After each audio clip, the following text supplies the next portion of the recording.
통해서 32장을 조명해 보도록 하겠습니다.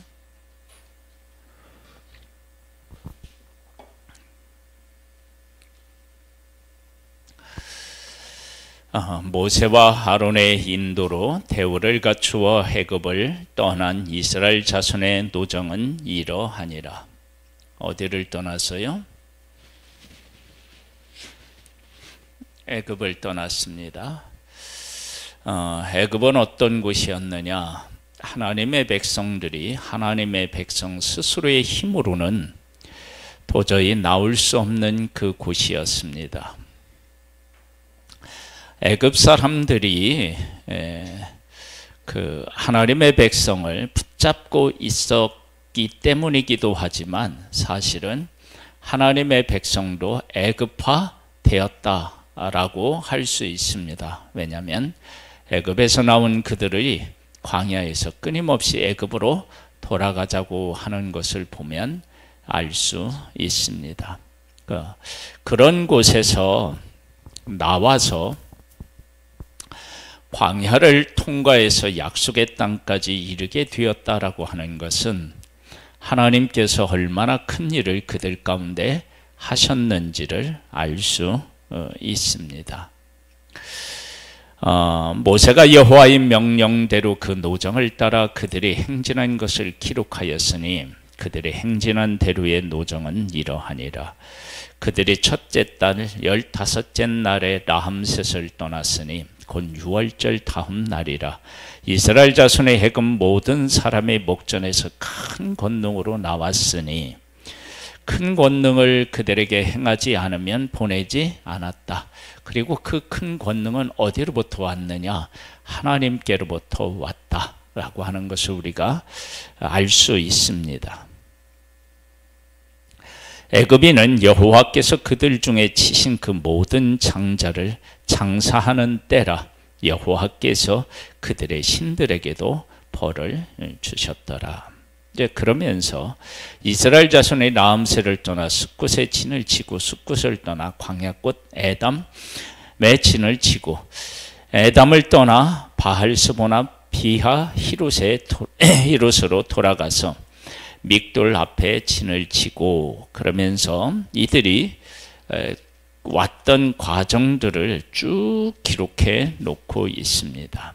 그러면 여기는 그냥 그 어디를 떠나 어디에 이르렀고 어디에 떠나 어디에 이르러서 이제 진을 치고 이렇게 이제 나와 있는데, 그 지명을 우리는 지금 이렇게 그냥 읽어 내려갈 수 있지만 하나님의 백성들에게 있어서 그 지명 하나하나는 담겨져 있는 이야기들이 있습니다.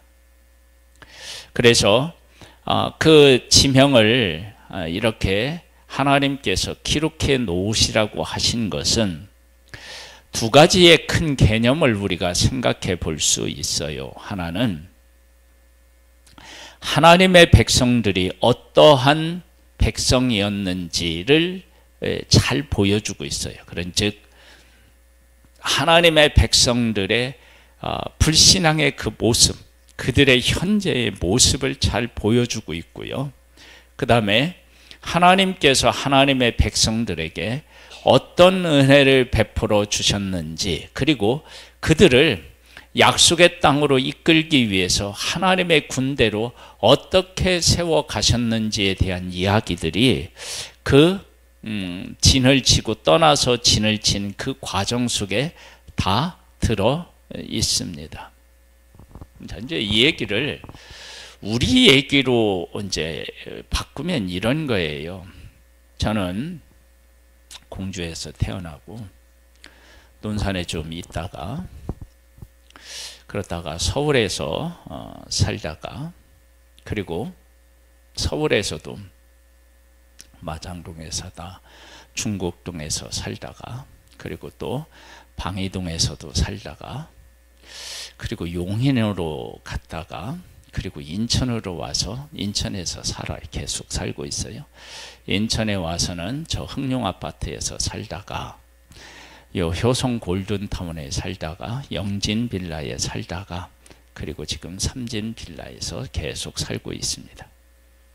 그러면 이거 지금 제가 살고 있었던 이 지역들을 쭉 이야기했고 했지만 조금 더 깊이 들어가 보면 왜 내가 거기에서 살게 되었는지, 거기에서 또 하나님의 어떤 은혜들을 입었었는지 뭐 이런 것들을 다 거기에 담고 있잖아요. 그러니까 여기에 어디를 떠나 어디에 진을 치고 한 것들이 하나님의 백성들이 광야 40년 동안 어떤 일들을 경험했는지가 여기에 다 담겨져 있다고요. 그러면 이런 많은 지역들을 이렇게 돌면서 하나님께서 어떤 일을 하셨느냐? 그러면 애굽에서 나와서 약속의 땅으로 가야 되는데 애굽에서 나왔음에도 불구하고 약속의 땅을 소망하지 못하고 애굽에서 인도해 내신 하나님의 은혜를 알지 못하는 자들은 다 하나님이 어떻게 했어요? 하나님이 벌하셔서 광야에서 다 죽었어요. 그리고 20세 밑에 하고 그 다음에 새로 태어난 그런 사람들이 지금 이제 여기에 남게 되었다고요. 그런데 이 남게 된 사람들이 고백하는 고백들을 보면 광야에서 하나님이 어떤 일을 하셨는지를 우리가 알 수 있습니다. 그리고 광야 40년 동안 광야를 그렇게 헤매게 하신 하나님의 의도와 목적이 나타납니다. 그래서 32장에 보면요, 루벤 자손과 갓 자손은 힘이 많은 가축대를 가졌더라. 그들이 야셀 땅과 길르앗 땅을 본즉 그곳은 목축할 만한 장소인지라. 그래요. 그래서 그 땅을 자기들은 분배받고 싶다고 이야기를 합니다.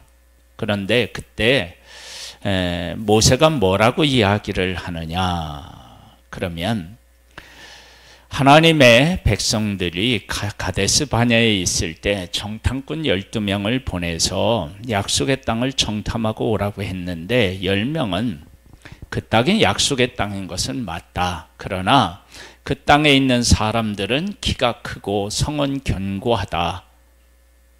그래서 우리는 그들이 있는 곳으로 들어가서 그것을 차지할 수 없다. 그들이 보기에 우리는 메뚜기 같은 존재이다. 그렇게 보고를 해서 백성들이 낙심하여서 40년 동안 광야에 헤매다가 다 죽었어요. 그러면 지금 두 지파 반이 요단 동편을 얻겠다고 말할 때 그렇게 되면 너희들이 요단강을 건너서 약속의 땅에 가지 않게 되면 나머지 9지파 반이 실망해서 다시 그 약속의 땅에 대해서 불평불만할 것이고 그렇게 되면 광야에 다시 헤매게 되고 광야에서 죽게 된다. 그러니까 두 지파 반이 뭐라고 하느냐면 우리가 먼저 이 요단 동편에 있는 성도 견고하게 하고 집도 새로 짓고 그렇게 하고 요단강을 건널 때 그리고 싸움에 나갈 때 모든 백성들보다 앞서가서 그들과 싸워서 그들이 약속의 땅에 있는 사람들과 싸워 이겨서 그 땅을 분배받기까지 우리가 돌아오지 않겠다. 그렇게 이야기를 하고 실질적으로 그렇게 합니다. 자, 그러면 하나님께서 광야 40년 동안 하나님의 백성들에게 훈련을 시키신 거예요. 하나님의 백성을 하나님의 군대로 세우신 건데 그렇게 세우는 그 일이 하나님의 뜻대로 어떻게 되었다는 거예요? 이루어졌음을 우리가 알 수 있습니다. 나중에 이들이 긴 전쟁을 하고 끝나고 이제 자기의 이제 살던 집 분배받은 요단 동편으로 돌아올 때 요단 서편에 큰 탑을 쌓아요. 탑을 쌓으면서 쌓게 되니까 9지파 반이 어떻게 하나님을 그렇게 떠나서 너희들이 다른 제단을 쌓고 다른 신에게 제사하려고 하느냐 막 그러면서 전쟁을 하려고 할 때 그 두 지파 반이 이런 고백을 해요. 우리가 하나님의 백성인데 요단강이 이렇게 흐르고 있잖아. 그래서 너희들 9지파 반이 나중에 세월이 흐른 후에 저 요단 동쪽에 있는 두 지파 반은 우리 그 민족이 아닙니다 라고 할까 봐서 우리도 하나님이 택한 하나님의 백성이라고 하는 표시로 이걸 세워놓는 것이다. 여러분, 이 고백은요 정말 위대한 고백인데 왜 그러느냐 생각해 보세요. 자기가 있는 사랑하는 아내가 있고 사랑하는 자식들이 있는 곳을 떠나서요 긴 시간 전쟁을 했어요. 그러면 하루라도 빨리 어디로 가야 돼요? 집으로 가야 되잖아요. 그 시급한 그 시기에 신앙 고백을 하는 거예요. 그러면 그 전쟁을 치르는 동안에도 그들이 요단 동편에서 고백했던 고백이 어떻게 해요? 변하지 않았다는 거예요. 그리고 그 고백이 더 견고해지고 단단해졌다는 이야기예요. 이런 모습을 통해서 하나님께서 하나님의 백성들을 어떻게 광야에서 세우셨는지를 알 수 있어요. 그러니까 어디를 떠나 어디에 진을 치고 어디를 떠나 어디에 진을 쳤다라고 하는 것으로 끝나는 것이 아니라 하나님께서 그곳에 진을 치고 그곳에 머물고 또 머물다가 또 다른 곳을 이동해서 진을 치고 그런 과정을 통해서 하나님은 하나님의 백성을 하나님의 군대로 세우셨음을 우리가 확실히 알 수 있어요. 그래서 광야 40년은 사실은 방황이라고 우리가 이름을 짓는 것은 하나님의 백성들 시각 관점에서 그런 거고, 하나님의 관점으로 보면 광야 40년은 그러면 어떤 기간이라고 할 수 있어요? 하나님의 백성들을 훈련시키고 하나님의 군대를 세우는 시간이었다고요. 그런 것들을 우리가 잘 깨달아 알아야 돼요. 그러면 우리들의 삶에서 우리들은 우리의 지금 살아가고 있는 삶의 영역에서, 현실에서, 그 삶에서 나는 지금 하나님의 군대로 세워지고 있는가라고 하는 문제는 정말 우리가 심각하게 한번 생각해보고 고백해 봐야 돼요. 내가 하나님과 함께 살아가는 시간들이 많아졌는데도 불구하고 신앙이 제대로 자라나지 못하고 있다. 그러면 나는 지금 어디에 속한 사람이냐면 20세 이상으로 애굽으로 돌아가자고 하는 그 부모 세대에 속해 있는 사람이고요. 내가 정말로 이러한 삶에서 하나님이 왜 나에게 이러한 삶을 허락하셨고 이 삶에서 하나님이 나에게 어떤 존재로 세워지기를 원하시는지를 깨달아 알고 그런 나로 세워지고 있다면 나는 20세 이하이고 그리고 새로 태어난 그런 존재로 내가 지금 살아가고 있는 거예요. 이건 대단히 중요해요. 그러면서 우리가 한번 여기를 보세요. 어디를 보시냐면요.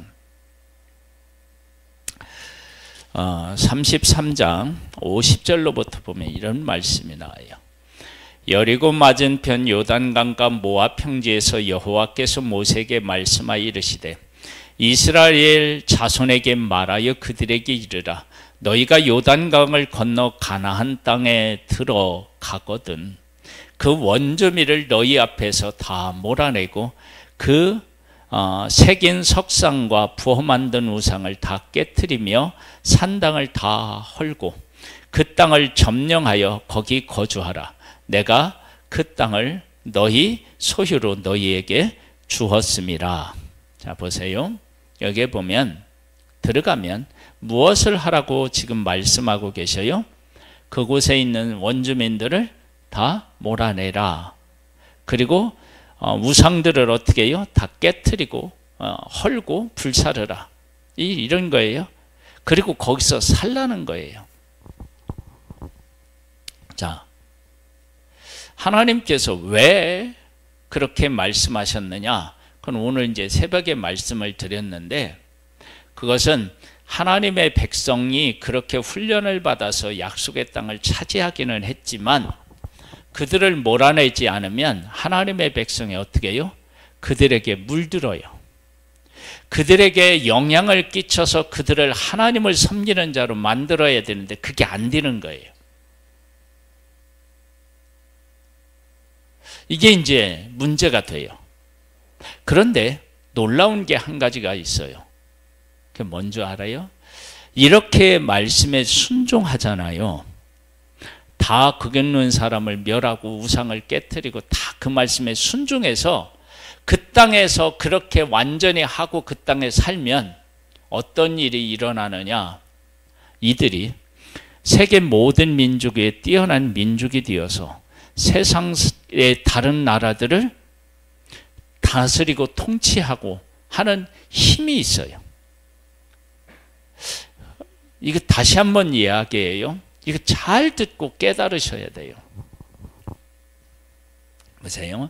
약속의 땅에 들어갔는데 약속의 땅에 들어가서 그 원주민을 멸하지 않고 우상을 다 깨트리고 헐고 그렇게 하지 않고 그들과 더불어 살아가면 하나님의 백성으로서의 영향력이 없어져 버려요. 그들이 허물어져요. 그런데 그 땅에 들어가서 그 원주민 다 멸하고 우상을 다 깨트리고 하나님만 섬기면 어떻게 되느냐? 그들만 싸워서 이겨서 점령하는 것이 아니라 그들이 세계를 향하여 나아가는 그런 사람이 돼요.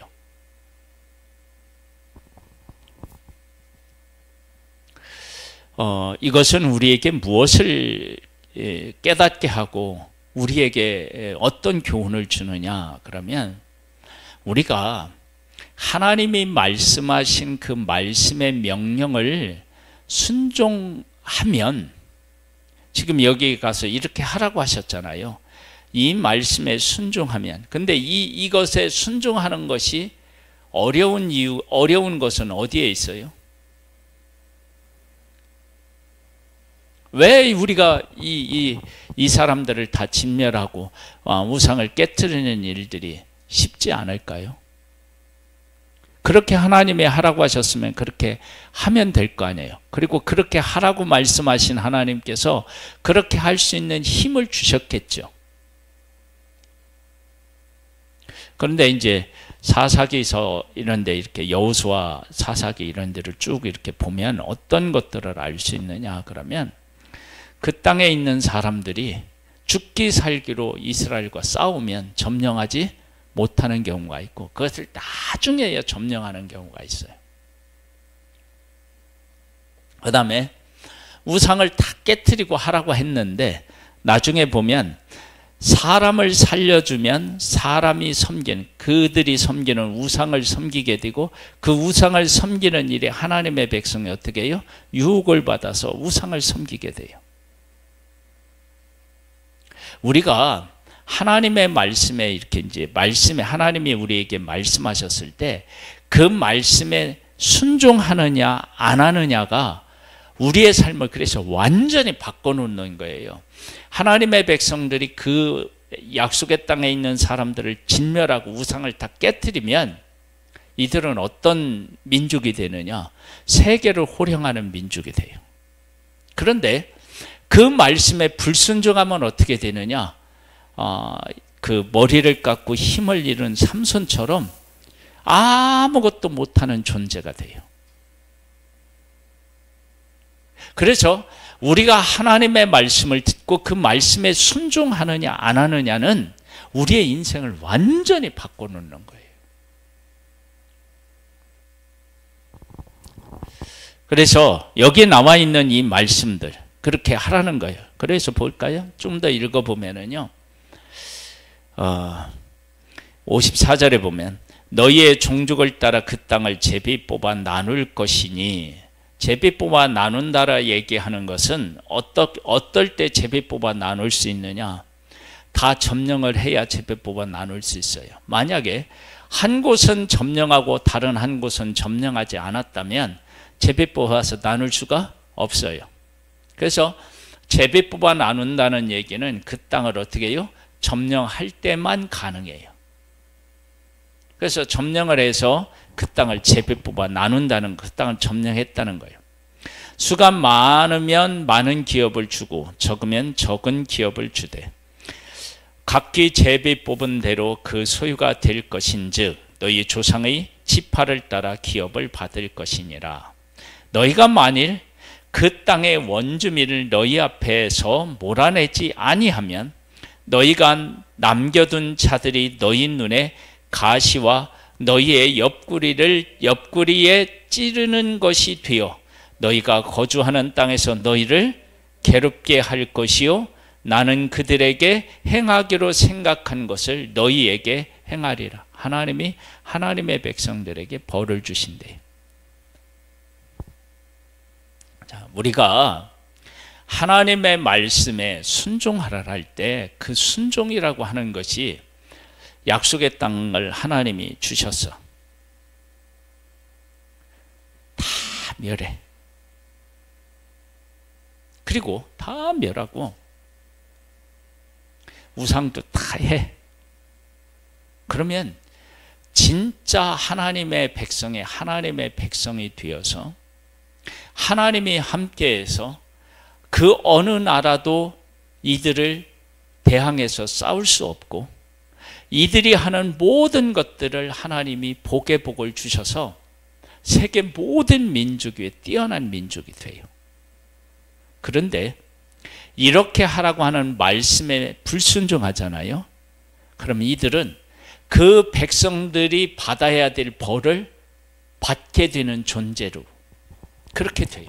그러니까 하나님이 주시기로 한 약속의 땅을 하나님이 말씀하신 대로 순종하여 하나님의 말씀하신 대로 순종하여 그 땅을 얻어서 사는 것과 불순종하는 것은 하늘과 땅의 차이가 있다는 거예요. 그러니까 우리가 하나님의 말씀을 듣고 그 말씀에 순종하는 것이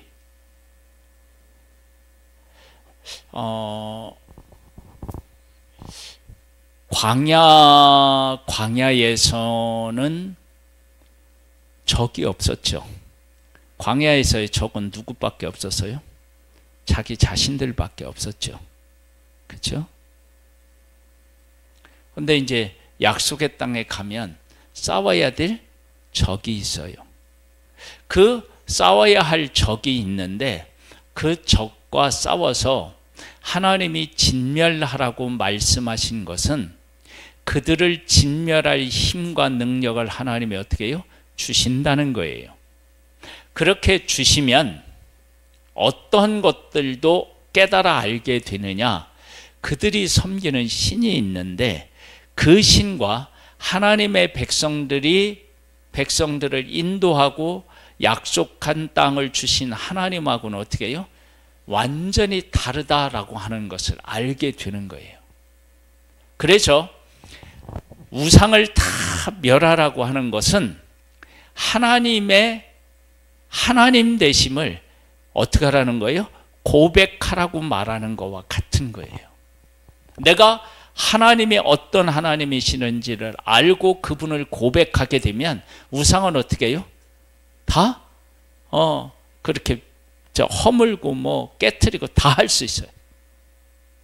그래서 약속의 땅에 들어가서 약속의 땅을 주신 하나님이 어떤 하나님이신지 그 하나님을 바르게 알게 되면 이 말씀에 순종할 수 있어요. 그러니까 진멸하라고 하신 것은 진멸할 수 있는 힘을 주셨다는 것이고 그 진멸할 수 있는 힘을 주신 하나님을 바르게 알면 우상은 어떻게 해요? 거들떠볼 필요도 없이 다 멸하면 되는 거예요. 왜? 그들이 섬기는 신이 있는데 그 우상을 섬기는 백성들을 우리가 진멸했어. 그러면 그 신은 뭐예요? 가짜인 거예요. 그리고 하나님만 참신이신 거예요. 그걸 알게 되는 거예요. 그래서 그 땅에 가서 그 백성들을 다 진멸하는 것은 하나님이 온전한 승리를 허락하셨고 그 땅, 약속의 땅을 온전히 그 백성들에게 어떻게 해요? 주셨다라고 하는 것을 깨달아 알고 고백하는 것입니다. 그래서 그런 의미에서 이건 대단히 중요한 거예요. 하나님의 백성들이 그 땅을 다 점령하고 다 깨트리지 못했어요. 그래서 사사기에 가보면 그들 때문에 하나님의 백성들이 큰 고통을 겪는 것을 보게 됩니다. 예수님은 이 땅에 오셔서 마귀를 어떻게 하셨죠? 멸하셨어요. 마귀가 우리에게 준 것 중에서 빼놓을 수 없는 것이 있다 그러면 죄를 주었고 죄로 인한 죽음을 주었어요. 그런데 예수님은 죄의 문제를 해결하셨고 죽음의 문제를 해결하셨어요. 그래서 완전히 사탄을 이기셨어요. 그래서 우리가 예수 그리스도의 이름으로 살면, 예수 그리스도를 믿고 예수 그리스도의 이름으로 살면 사탄은 우리를 만지지도 못하는 그런 존재로 사는 거예요. 그래서 우리가 왜 예수 그리스도를 믿고 예수 그리스도와 함께 해야 되느냐? 그럼 예수 그리스도는 하나님께서 말씀하신 모든 것을 이루신 분이시고 그 이루신 분을 우리가 믿고 그 가운데 거하면 우리는 하나님의 말씀에 순종한 자들로 하나님이 여겨주셔요. 그리고 예수 그리스도를 믿고 예수 그리스도가 우리 안에 와 계시면 그 예수 그리스도가 우리의 삶의 주인이 되셔서 사탄 마귀의 권세를 이기고 승리할 수 있도록 우리를 이끄시고 우리를 보호하시고 우리에게 또 그 권세도 주십니다. 이러한 예수 그리스도 안에 있는 그러한 승리를 우리가 믿고 그 가운데서 거하면서 감사하면서 살아가는 우리들 되기를 주님의 이름으로 축복합니다. 기도하겠습니다. 하나님, 광야 40년의 노정은 어디를 떠나 어디에 진을 치고 그것으로 끝나는 것이 아니라 그렇게 인도하면서 하나님께서 하나님의 백성들을 하나님의 백성으로 세우기를 원하셨습니다. 그 모습이 요단강 동편을 차지한 그 지파들을 통해서도 알 수 있고 요단강을 건너가서 여리고성을 무너뜨린 그 모습을 통해서도 확인할 수 있습니다. 하나님, 우리의 삶이 하나님의 인도를 받고 있다면 우리는 지금 하나님의 백성으로 하나님의 군대로 세워지고 있는 것입니다. 만일 그렇게 하고 있지 못하다면 애굽에서 나온 20세 이상과 같은 존재이고 내가 하나님의 군대로 세워지고 있다면 예수 그리스도의 군사로 세워지고 있다면 나는 20세 이하고 광야에서 태어난 사람들처럼 살아가는 것입니다. 하나님 우리에게 은혜를 베풀어 주셔서 하나님의 인도를 받으며 하나님의 사람으로 세워지기를 소망합니다. 주여 은총과 은혜를 더하여 주옵소서. 예수님의 이름으로 기도드립니다. 아멘. 우리 찬양을 드리겠습니다.